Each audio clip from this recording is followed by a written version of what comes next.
We always get loads of common sense on Tuesdays with Susie O'Brien from the Herald Sun joining us live from Melbourne, and Stephen Cenatiempo, 2CC breakfast host in the nation's capital. Good to see you both. I want to go straight to Albo's stuff up in Parliament today. We all know that low unemployment is good, but we generally want our wages to go up and inflation to go down, but somehow Albo got it all muddled up. Have a look.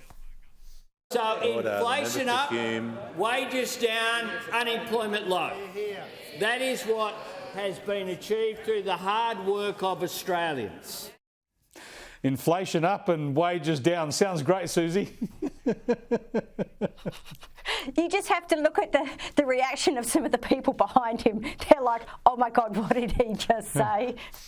Honestly. It's a reminder, Stephen, of what a bad campaigner he is. Now, I think Labor's in a really downward trajectory at the moment. They show no signs of getting on top of things, but they'll have a very competent campaign staff and they'll have all their scare campaigns ready to go against the coalition. But he has to front it. He has to do at least one doorstop interview a day. Well, Chris, look, no, everybody makes a slip of the tongue every now and then, but what it shows is that the Albo of old is still the same Albo we've got today. He's always a bloke that gets rattled under pressure.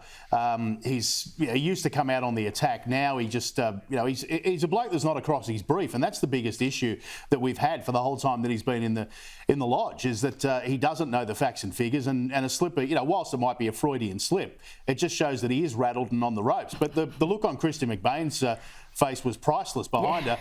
No, I don't think that's the message, Prime Minister.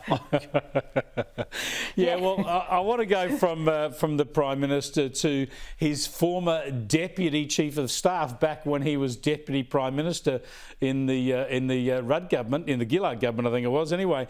And her name, of course, is Jo Haylen, and she resigned this afternoon. Have a look. From the very minute I was appointed a minister, I have worked my arse off. You don't clock out from being a minister. You work every single minute of the day, just like you don't clock out from being a mum. Combining those roles is difficult. There we go, Susie. She was Transport Minister, now a backbencher. Honestly, the boozy lunch in the government chauffeur-driven van, it does my head in. But it wasn't the only case of her misusing this perk, apparently.